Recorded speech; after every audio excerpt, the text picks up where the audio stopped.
حضرت مفتی عبد الرحیم صاحب لاجپوری رحمۃ اللہ علیہ بہت بڑے مفتی گزرے ہیں، بہت بڑے مفتی، سادات میں سے تھے اور نیک بھی بہت تھے.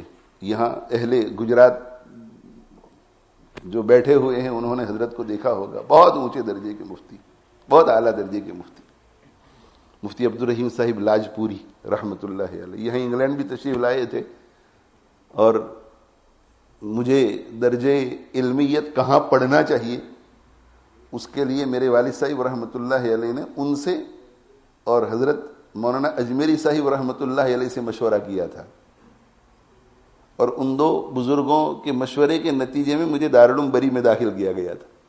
ویسے والد صاحب سوچ تو رہے تھے دارالعلوم بری کے بارے میں بھی، لیکن بزرگوں سے مشورہ لینا بہت اہم سمجھتے تھے کہ ان کے ساتھ اللہ کی تائید ہوتی ہے، ان کے دل صاف ستھرے ہوتے ہیں تو نفس اور شیطان کی آمیزش اتنی نہیں ہوتی. تو ظاہر ہے کہ مجھے ان کی دعائیں بھی ملی. پھر انڈیا جانا ہوا تو وہاں بھی حضرت کے پاس جاتا تھا. میرے والد صاحب رحمۃ اللہ علیہ کو پہچانتے بھی تھے. تو آخری مرتبہ جب میری ان سے ملاقات ہوئی تو 100 سال سے عمر ان کی متجاوز ہو چکی تھی. تو ہمارے بڑے بھائی ہیں یوسف، وہ راندیر میں ایک لمبی مدت تک رہے ہیں، بہت اچھا تعارف، پہچانتے تھے اچھی طرح، اور مجھ سے بھی حضرت اچھی طرح واقف تھے بعض وجوہات کی بنا پر. تو میں یہ بتا رہا ہوں آپ کو کہ اللہ تعالی شانہ کا کیا قدرت ہے اللہ کی.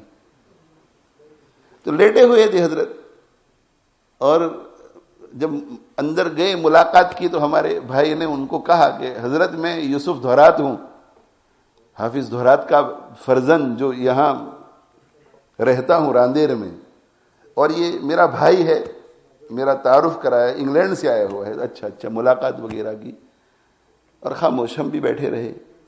تھوڑی دیر کے بعد حضرت نے پوچھا کہ بھائی کون آپ لوگ؟ تو ہمارے بھائی نے پھر تعارف کرایا میرا اور ان کا. 10 ایک منٹ پھر گزری تو پھر حضرت نے پوچھا کہ بھائی آپ لوگ کون؟ یعنی یہ سلسلہ ہم جب تک بیٹھے رہے چلتا رہا تھوڑی تھوڑی دیر کے بعد. لیکن اس دوران جب ہم وہاں بیٹھے ہوئے ہوتے تھے، اس دوران وہ جو مفتیان کرام فتاوی لکھ رہے ہوتے تھے، ان میں سے کوئی آ کر حضرت سے فتوے کے بارے میں کچھ پوچھتا تھا تو حضرت فوراً ان کو کہتے تھے کہ فلاں کتاب میں فلاں جگہ پر دیکھو، فلاں کتاب میں فلاں جگہ پر دیکھو. علم اتنا مستحضر رہا.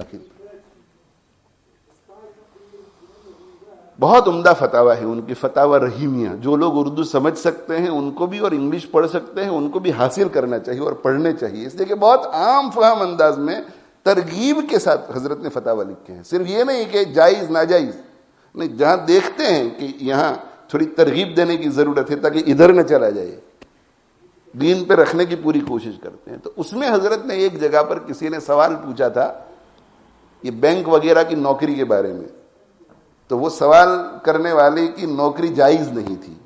تو حضرت کو پتا تھا کہ اگر میں لکھ دوں کہ جائز نہیں ہے تو اس کے لیے ذرا قبول کرنا مشکل ہوگا، وہاں کوئی سوشل سیکیورٹی تو ہے نہیں.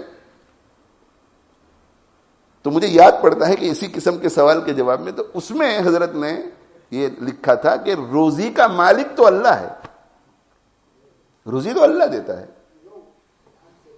روزی اللہ دیتا ہے. ایک جنگل میں کتنے جانور ہوتے ہیں، سمندر میں کتنی مچھلیاں ہوتی ہیں، ان کو روزی کون پہنچاتا ہے؟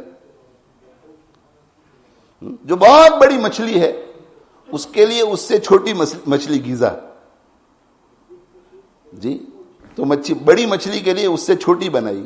اب یہ چھوٹی جب پیدا ہوگی تو اسے بھی تو زندہ رہنا ہے نا کچھ دنوں تک، تو اس کے لیے اور چھوٹی مچھلی بنائی، اور اس کے لیے اور چھوٹی مچھلی بنائی، اور اس کے لیے اور چھوٹی مچھلی بنائی، ایک دوسرے کی غذا.